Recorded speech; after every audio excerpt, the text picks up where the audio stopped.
नमस्कार दोस्तों, मैं मारुति स्वर्गेकर ईएसए क्लासेस आप सभी का स्वागत करता हूं।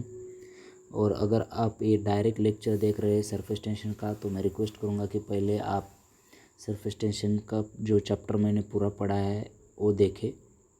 आपको वो चैप्टर की प्लेलिस्ट इस चैनल पे मिलेगी या डिस्क्रिप्शन में उसके लेक्चर मिलेंगे।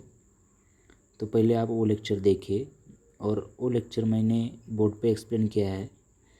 और ये लेक्चर अभी प्रॉब्लम डिस्कस होगी सिर्फ, और ये प्रॉब्लम ज़्यादा से ज़्यादा डिस्कस हो कम समय में, इसीलिए मैंने ये लेक्चर ऐसा रिकॉर्ड किया है। तो अगर मैं रिक्वेस्ट करता हूँ कि सभी आप पहले लेक्चर के फार्मूले नोट डाउन कर दीजिए, आपको फार्मूले याद होने चाहिए, ठीक है। तो हम अभी प्रॉब्लम सॉल्व करेंगे। प्रॉब्लम मैंने सिंपल से एडवांस तक प्रॉब्लम मैंने कवर किए हैं, मतलब difficult, simple too difficult problem यहाँ पे कवर किए हैं। अगर कोई आप डाउट और है तो भी आप पूछ सकते हैं, मैंने इस पे डाउट भी इंसर्ट कर लिए हैं। तो देखिए फर्स्ट प्रॉब्लम, इसमें देखिए यहाँ क्या दिया गया है। Excess pressure inside one soap bubble is 3 times of other bubble, find out the ratio of their surface। तो ये डायरेक्ट हमारा जो फार्मूला है एक्सेस प्रेशर 4T/R है, क्योंकि यहाँ पे जो बबल दिया गया है, बबल के लिए फार्मूला है 4T/R। यहीं अगर आपको ड्रॉप दिया गया होता तो आप कौन सा फार्मूला लेते? 2T/R। Very good. So pressure का रेशो है 3:1। अगर प्रेशर का रेशो है 3:1, तो देखिए pressure inversely proportional to radius है। यहाँ आपको समझ में आ गया होगा, pressure inversely proportional to radius. Therefore if P1 by excess pressure P1 by P2 is 3:1, therefore what will be the ratio of radius R1 by R2 will be 1:3। इसका उलट होना चाहिए क्योंकि इन्वर्सली प्रोपोर्शनल है। और आपको क्वेश्चन में surface area का रेशो पूछा गया है, तो सरफेस एरिया का जो रेशो रहेगा वो सरफेस एरिया 4πr² रहता है, ठीक है। सो A1/A2 is equal to R1² लेंगे, और R1/R2 का जो रेशो आया है हमारा 1:3 है। अगर आप उसका स्क्वायर करेंगे तो हमें मिलेगा 1:9। मैं सभी प्रॉब्लम डिस्कस कर रहा हूँ सिंपल स्टेप बाय स्टेप, और ऐसे कर रहे समय आप नोट डाउन प्रॉब्लम कीजिएगा। पहले आप वीडियो का स्क्रीनशॉट निकाल सकते हैं। स्क्रीनशॉट कैसे निकालते हैं आप सभी को पता होगा। अगर पता नहीं तो मतलब मोस्ट ऑफ द मोबाइल का वॉल्यूम बटन और पावर बटन एक साथ दबाने से स्क्रीनशॉट निकलता है। तो मैं अभी ये क्लियर, जब आपकी स्क्रीन है तो इसका स्क्रीनशॉट निकालिए, और फिर आपके प्रॉब्लम राइट डाउन करना है, ठीक है, कंपलसरी है। अगर स्क्रीनशॉट का कोई प्रॉब्लम है तो आप मतलब आपके बड़े भाई या बहन है तो पूछ सकते हैं, ठीक है। तो देखिए अब क्वेश्चन नंबर 2। क्वेश्चन नंबर 2 क्या दिया गया है? Surface tension of soap bubble is 0.03 दिया है। Find out the total pressure inside the bubble if diameter दी गई है। सेम है हमारे लिए क्वेश्चन ऊपर वाला का, और ये फार्मूला सेम यूज़ करना है। यहाँ पे टेंशन दिया गया है और प्रेशर इनसाइड बबल फाइंड करना है। देखिए अब यहाँ अगर आपने लेक्चर गौर से देखे हैं तो ये जो फार्मूला है वो excess pressure inside the bubble है, या excess pressure inside the drop. Excess pressure मतलब एक्स्ट्रा प्रेशर, तो ड्रॉप के बीच एक्सेस प्रेशर इतना रहता है या बबल के अंदर एक्सेस प्रेशर इतना रहता है। टोटल प्रेशर कितना रहता है? अगर बाहर प्रेशर एटमॉस्फेयर प्रेशर P0 रहेगा, तो अंदर ये P0 रहेगा प्लस ये एक्स्ट्रा प्रेशर रहेगा। ये आपको नोटिस करना है, ठीक है। अगर बाहर P0 प्रेशर है तो अंदर क्या है? P0 plus P। तो देखिए अभी यहाँ क्या होगा, तो PT is equal to P0 plus 1/R। Therefore 10⁵ ये क्या है? एटमॉस्फेरिक प्रेशर है। एटमॉस्फेरिक प्रेशर 10⁵ पास्कल यानी कि न्यूटन पर मीटर स्क्वायर रहता है। और एक्सेस प्रेशर बबल है, इसलिए हम कौन सा फार्मूला यूज़ करेंगे बताइए? कौन सा फार्मूला? T/R। यहाँ देखिए 4, टेंशन हमारा 0.03 दिया गया है और यहाँ पे डायमीटर 6 mm दी गई है। ठीक है, तो डायमीटर अगर हमें 6 mm दी गई है तो रेडियस 3 mm यानी कि 3 mm यानी कि 3 × 10⁻³ यूज़ करेंगे हम। ठीक है, क्लियर है। तो ये कैलकुलेशन देखिए कैसे आ गया है, ये 10⁵ + 40, तो इतना total pressure inside the bubble रहेगा। क्लियर है। यहाँ पे एक नोट लिखी है मैंने कि क्या देखिए कि यहाँ पे क्या वाटर बबल मतलब आपने नहीं देखा होगा, वाटर का हमें सिर्फ ड्रॉप दिखता है, वाटर बबल किसने देखा है क्या? जनरली पॉसिबल नहीं है, मतलब उसमें अगर कोई इम्प्योरिटीज़ है, अगर उसमें सोप ऐड करते हो तो उसका बबल बनता है, लेकिन वाटर, प्योर वाटर का बबल पॉसिबल नहीं है। क्योंकि उसका रीज़न क्या है देखिए कि वाटर का जो प्रेशर है inside, pressure inside water bubble is more than pressure inside the soap bubble. देखिए बबल यानी कि अंदर प्रेशर ज़्यादा होना चाहिए बाहर की वजह से, लेकिन अगर वाटर का प्रेशर, वाटर का बबल फॉर्म होता है तो बाहर के कंपैरेटिव, अंदर के कंपैरेटिव बाहर प्रेशर ज़्यादा रहता है, इसलिए pressure inside water bubble is more than pressure inside soap bubble.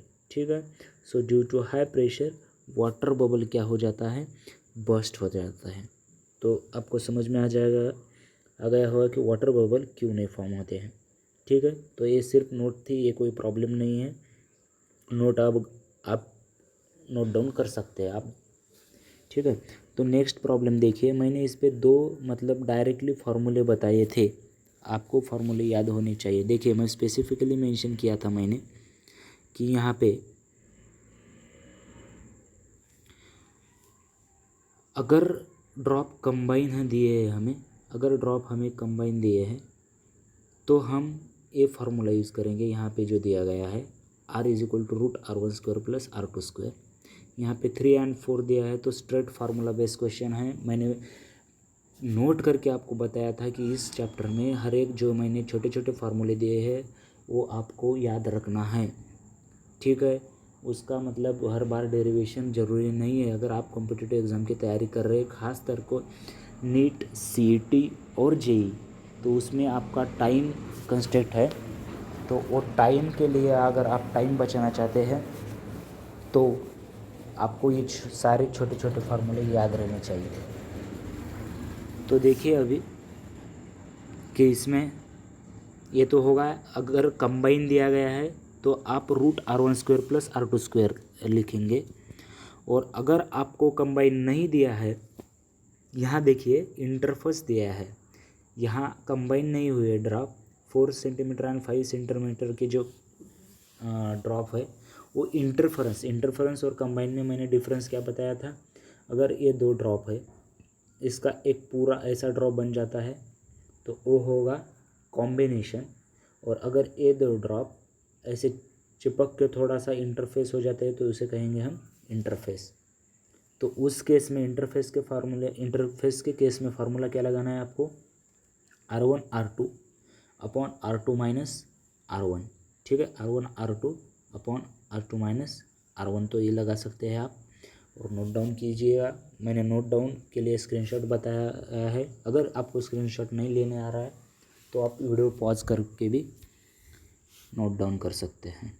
तो नेक्स्ट क्वेश्चन देखिए अगर मैं ऐसा वीडियो कर रहा हूँ इसके, क्योंकि हमारे थोड़े से जो प्रॉब्लम रहेंगे वो फास्ट हो जाएंगे और हमारे ज़्यादा से ज़्यादा प्रॉब्लम कवर होंगे, इसीलिए मैं ऐसा वीडियो रिकॉर्ड कर रहा हूँ। तो देखिए अगर अभी क्वेश्चन क्या दिया है हमें कि rise of liquid in 2 capillaries दिया गया है। एक कैपिलरी में 2.2 सेंटीमीटर राइज हुआ है और दूसरे कैपिलरी में 6.6 सेंटीमीटर। तो उस कैपिलरी के रेडियाई का रेशो हमें फाइंड करना है। तो स्ट्रेट फॉरवर्ड आपको अगर फार्मूला पता है, इसे हम कौन सा फार्मूला कहते हैं बताइए, जल्दी से बताइए। इसे एसेंट फार्मूला कहेंगे हम, जो कैपिलरी में राइज होता है उसके लिए ये फार्मूला है। ठीक है, तो उसके लिए हम ये फार्मूला यूज़ करते हैं। तो हमें डायरेक्टली पता है कि हाइट जो है वो इन्वर्सली प्रोपोर्शनल टू रेडियस है। देखिए हाइट जो है वो इन्वर्सली प्रोपोर्शनल टू क्या है, radius. So H1/H2 will be R2/R1। अगर वो इन्वर्सली है तो उसका उल्टा करना है आपको, H1/H2 is equal to R2/R1। सो दोनों जो हाइट है वो सेंटीमीटर में है, इसलिए रेशियो में कुछ प्रॉब्लम नहीं आएगा आपको। 6.6/2.2, therefore ratio will be 3:1। Clear है, एकदम सिंपल क्वेश्चन है। देखिए आप अभी आगे आगे थोड़े से क्वेश्चन डिफिकल्ट रहेंगे। तो नेक्स्ट क्वेश्चन देखिए अभी, lower end of the glass capillary tube is deep in water, water rises to height of 8 centimeter. If tube is broken 6 centimeter at 6 centimeter, find out height of water column angle and angle of contact. तो देखिए कि मैं इस question के लिए ये थोड़ा सा इधर कुछ तो किधर तो मैंने टॉपिक इंसर्ट किया है। देखिए ये टॉपिक हमें डिस्कस करना पड़ेगा। ये टॉपिक क्या है, देखिए कि कैपिलरी ऑफ इनसफिशिएंट लेंथ, यानी कि इस प्रॉब्लम को समझिए, मतलब ये कंसेप्ट को समझिए आप पहले कि इनसफिशिएंट लेंथ मतलब क्या, कि अगर मैंने एक कैपिलरी इस बकेट में इंसर्ट की है और जो इसकी एच का जो फार्मूला आ रहा है, मतलब इस कैपिलरी में 5 सेंटीमीटर तक पानी ऊपर जा सकता है। जो वाटर लेवल राइज होगा वो 5 सेंटीमीटर का होगा। लेकिन अगर आपकी कैपिलरी की लेंथ 3 सेंटीमीटर है, आपकी कैपिलरी की लेंथ अगर 3 सेंटीमीटर है, एक्चुअली वाटर राइज कहाँ तक हो सकता है, 5 सेंटीमीटर तक हो सकता है, लेकिन आपकी कैपिलरी ही 3 सेंटीमीटर की है। तो आपको लग सकता है कि अगर 3 सेंटीमीटर यहाँ तक मैंने इंसर्ट किया तो पानी ऐसा ओवरफ्लो हो जाएगा, क्योंकि वो तो 5 सेंटीमीटर जाने वाला था। समझ में आ रहा है आपको, ये 5 सेंटीमीटर तक ऊपर जाने वाला था, लेकिन क्या हो गया कि यहाँ पे 3 सेंटीमीटर तक ही कैपिलरी थी, तो ये यहाँ से ओवरफ्लो होगा ऐसा लग सकता है आपको, ठीक है। लेकिन ऐसा नहीं होता है, लिक्विड डज नॉट ओवरफ्लो। देखिए लिक्विड यहाँ ओवरफ्लो नहीं होगा अगर उसकी कैपिलरी की हाइट अगर लो भी है। तो क्या चेंज होगा इसका, radius of curvature of meniscus changes. यानी कि ये मिनिस्कस क्या होता है, देखिए कि अगर हमारी कैपिलरी जो है तो ऐसी रहेगी कैपिलरी हमारी, इसके ऊपर इसके बीच में यहाँ पे पानी रहेगा ये, तो क्या होता है ये पानी ऊपर तक जाएगा और यहाँ पानी ऐसा सर्कल बनाएगा। ये आपने देखा होगा, अगर मतलब आप छोटी छोटी चीज़ें अगर ऑब्ज़र्व करते हैं तो ऊपर एक सरफेस में ऐसा एक उसकी रेडियस बन जाती है। समझ में आ रहा है, ठीक है। नीचे ये पूरा पानी का बकेट है, इसके ऊपर अगर हमने कैपिलरी इंसर्ट कर दी तो उसके ऊपर, यानी कि ऐसी कैपिलरी है, सॉरी, तो इसके ऊपर जो सर्कल बनेगा उसकी जो रेडियस ऑफ कर्वेचर रहेगी उसे क्या कहते हैं, radius of curvature of meniscus. और वो चेंज होगी, ना कि लिक्विड ओवरफ्लो होगा, ठीक है। तो देखिए यहाँ क्या दिया है फिर, अगर नॉर्मल केस में, मतलब हम जब कैपिलरी की लेंथ बड़ी है, कैपिलरी की लेंथ समझो हमारे एग्जाम्पल में 10 सेंटीमीटर है, वाटर कहाँ तक जा सकता है, 5 सेंटीमीटर में। एग्जाम्पल को लेके आप समझिए इसे कि वाटर कहाँ तक जा सकता है, 5 सेंटीमीटर। अगर कैपिलरी की लेंथ 10 सेंटीमीटर है तो उस केस में कोई प्रॉब्लम नहीं है, ठीक है। लेकिन अगर वाटर 5 सेंटीमीटर जाता है लेकिन आपकी कैपिलरी 3 सेंटीमीटर की है तो उसका रेडियस ऑफ मिनिस्कस क्या होगा, चेंज होगा। तो अब इसके लिए फार्मूला देखिए, ये जो स्मॉल आर है वो आपका रेडियस ऑफ कैपिलरी है और ये जो कैपिटल आर है वो रेडियस ऑफ मिनिस्कस है। ये नोट कर दीजिए आप कि ये जो कैपिटल आर है वो रेडियस ऑफ मिनिस्कस है और cos theta is angle of contact, यानी कि थीटा एंगल ऑफ कॉन्टैक्ट है और उसके बीच में जो रिलेशन है वो रिलेशन है R is equal to R cos theta. Clear है। तो if length is not sufficient then liquid rises up to height provided, मतलब यहाँ क्या लिखा गया है, देखिए कि अगर लेंथ उसकी सफिशिएंट नहीं है तो लिक्विड कहाँ तक राइज होगा, जहाँ तक कैपिलरी की हाइट है वहाँ तक राइज होगा, और उसके बाद ओवरफ्लो नहीं होगा, लेकिन उसके बाद रेडियस ऑफ कर्वेचर चेंज होगी, और रेडियस ऑफ कर्वेचर अगर आपने आर डैश लिखी है तो उसके बीच जो रिलेशन है जो न्यू रेडियस ऑफ कर्वेचर बनी है और ओरिजिनल थी उसके बीच क्या है, H R is equal to L dash R dash. तो फार्मूला समझ लीजिए, H R is equal to L dash R dash. H क्या है, आपकी हाइट पर असेंट फार्मूला, स्मॉल एच जो है वो हाइट फॉर असेंट फार्मूला में कितनी हाइट आ रही है, वो हाइट मतलब हमारे एग्जाम्पल में 5 आ रही है। हमारे एग्जाम्पल के साथ कंपेयर करेंगे आप तो आपको समझ में आ जाएगा कि इसकी हाइट मतलब small H is equal to हमारे एग्जाम्पल में 5 है। रेडियस ऑफ कैपिलरी, समझिए आपकी रेडियस मतलब 1 mm थी, जो इनिशियल रेडियस थी वो 1 mm थी स्मॉल आर। लेंथ प्रोवाइडेड, हम लेंथ प्रोवाइडेड 3 सेंटीमीटर ही कर रही है, वाटर 5 सेंटीमीटर तक जा रहा था लेकिन हमने कितनी प्रोवाइड कर रही, 3 सेंटीमीटर, तो वो एल डैश हो गया हमारा। और आर डैश कितना होगा फिर बताइए, यही कैलकुलेट करके बताएंगे, आपकी यही कैलकुलेट करना है आपको कि आर डैश अभी कितना रहेगा। R dash is equal to क्या होगा, H into R upon L dash. H हमने कितना कंसिडर कर दिया था, 5 इंटू रेडियस हमने 1 कंसिडर करी थी, और एल डैश 3, तो 5/3 हो रहेगी।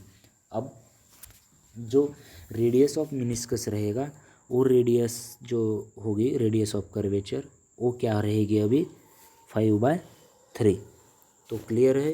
अभी और एक प्रॉब्लम आ जाएगा, देखिए same example, capillary length is 30 centimetre. Capillary की लेंथ क्या है देखिए, सॉरी ये एग्जांपल नहीं, और एक एग्जांपल कहाँ तो मैंने इंसर्ट किया है उस टाइप का, देखिए हम डिस्कस करेंगे।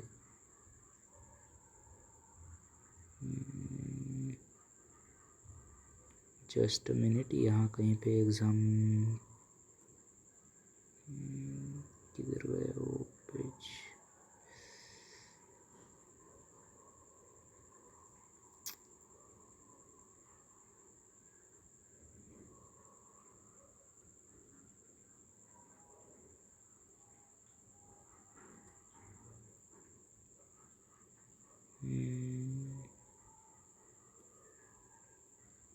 देखिए यही प्रॉब्लम देखेंगे, मतलब अगर उसमें इंसर्ट किया था मैंने एक वो प्रॉब्लम यहाँ नहीं दिख रहा है, ये एक प्रॉब्लम है। देखिए lower end of glass of capillary tube is deep in water, water rises height 8 centimetre. Water कितना राइज हो गया है, 8 सेंटीमीटर राइज हो गया है, ये क्लियर है। तो if tube is broken at 6 centimetre, देखिए उसी टाइप का क्वेश्चन है, राइज कितना हो सकता है, असेंट फार्मूला के अनुसार जो राइज आया है वो 8 है, उसे हम क्या कहेंगे, एच कहेंगे। देखिए असेंट फार्मूला के अनुसार जो एच दी गई है वो 8 दी गई है। If tube is broken 6 centimetre at 6 centimetre, मतलब ट्यूब हमारी ओरिजिनल ट्यूब ही हमने 6 सेंटीमीटर, मतलब उस वाटर को रेज कहाँ तक हो सकता है वो 6, मतलब लेंथ प्रोवाइडेड कितनी हो गई है 6 सेंटीमीटर। एंड उसमें क्या दिया गया है अभी कि, और क्या दिया है, find out the height of water and angle of contact. देखिए हमें एंगल ऑफ कॉन्टैक्ट फाइंड करना है और height of water column. Water column की हाइट तो सेम रहेगी, ये फिक्स है कि वाटर कॉलम की हाइट कितनी रहेगी, जितनी लेंथ प्रोवाइड की है उतनी, उसके ऊपर वाटर नहीं जाएगा। ओरिजिनली वो 8 सेंटीमीटर जा सकता था लेकिन हमने कहाँ से कट किया है उसे, 6 सेंटीमीटर से, ठीक है। तो यहाँ पे 6 सेंटीमीटर तक ही जाएगा। दूसरा देखिए यहाँ पे क्या रहेगा कि जो कॉस थीटा है वो r/r डैश, मतलब ओरिजिनल एंगल अगर थीटा है तो जो थीटा की वैल्यू आएगी वो क्या रहेगी, आर अपॉन आर डैश रहेगी। मैंने वही फार्मूला यहाँ देखिए, फार्मूला कैसे बताया था यहाँ, R is equal to R upon cos theta. Clear है ये?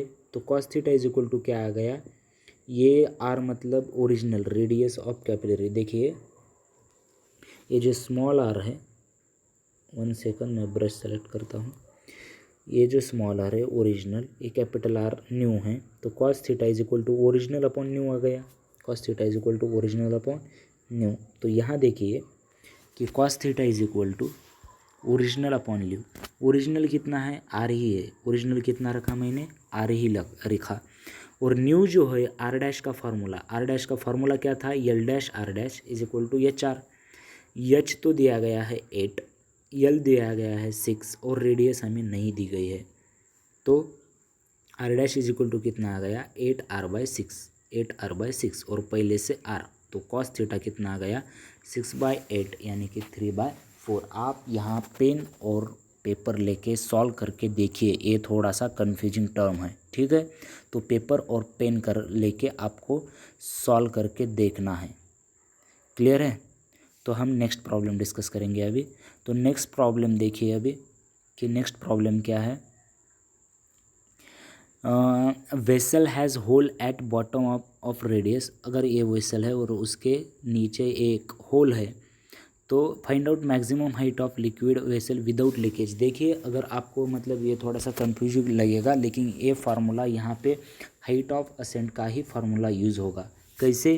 क्योंकि हाइट ऑफ असेंट क्या है कि इस कैपिलरी में वाटर कितना रेज कर सकता है, यहाँ नीचे उसको जाने के लिए जगह है, लेकिन हमने अगर कैपिलरी इसमें इंसर्ट करी एक स्मॉल रेडियस की, तो प्रेशर चेंज की वजह से वो जो वाटर है वो ऊपर आ रहा है। किसकी वजह से? आपको याद क्या रखना है, प्रेशर डिफरेंस आ गया था, मैंने उसका डेरिवेशन भी करके दिया है।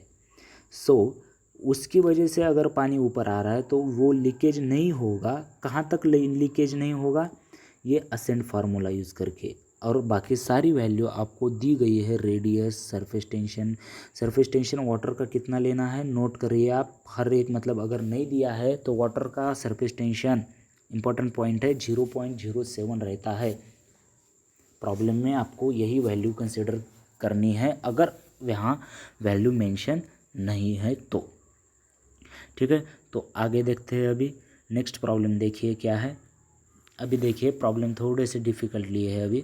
Liquid level rises up to height H in capillary of radius R, अगर हमने इसकी रेडियस आर कंसिडर करी तो उसमें कितनी हाइट है H, and mass of water inside this capillary is 5 ग्राम। तो वो जो सारा लिक्विड और वाटर राइज हुआ है पहले कैपिलरी में, उस पूरा का मास दिया गया है हमें 5 ग्राम। तो हमें बताया गया है कि find out mass of water inside capillary of radius 2r। तो ये 2r की जो find out mass of water inside capillary of radius 2r, तो 2r जब रेडियस अगर ली गई हमने कैपिलरी के, तो उसमें से मास कितना रहेगा ये हमें पता करना है। देखिए हमने मास के लिए कौन सा फार्मूला नहीं देखा है, लेकिन जो असेंट फार्मूला है उसमें एच एंड आर है, बाकी तो कांस्टेंट रहेगा, टेंशन जी वगैरह।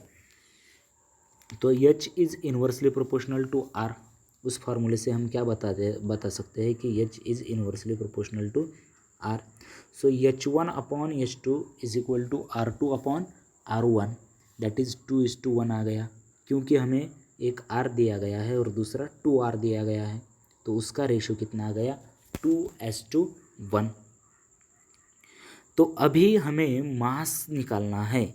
तो देखिए मास का हमें डायरेक्ट फार्मूला नहीं था, लेकिन मास इज इक्वल टू हम क्या ले सकते हैं, आपको ये फार्मूला पता रहना चाहिए कि डेंसिटी इज इक्वल टू क्या रहता है, मास अपॉन वॉल्यूम।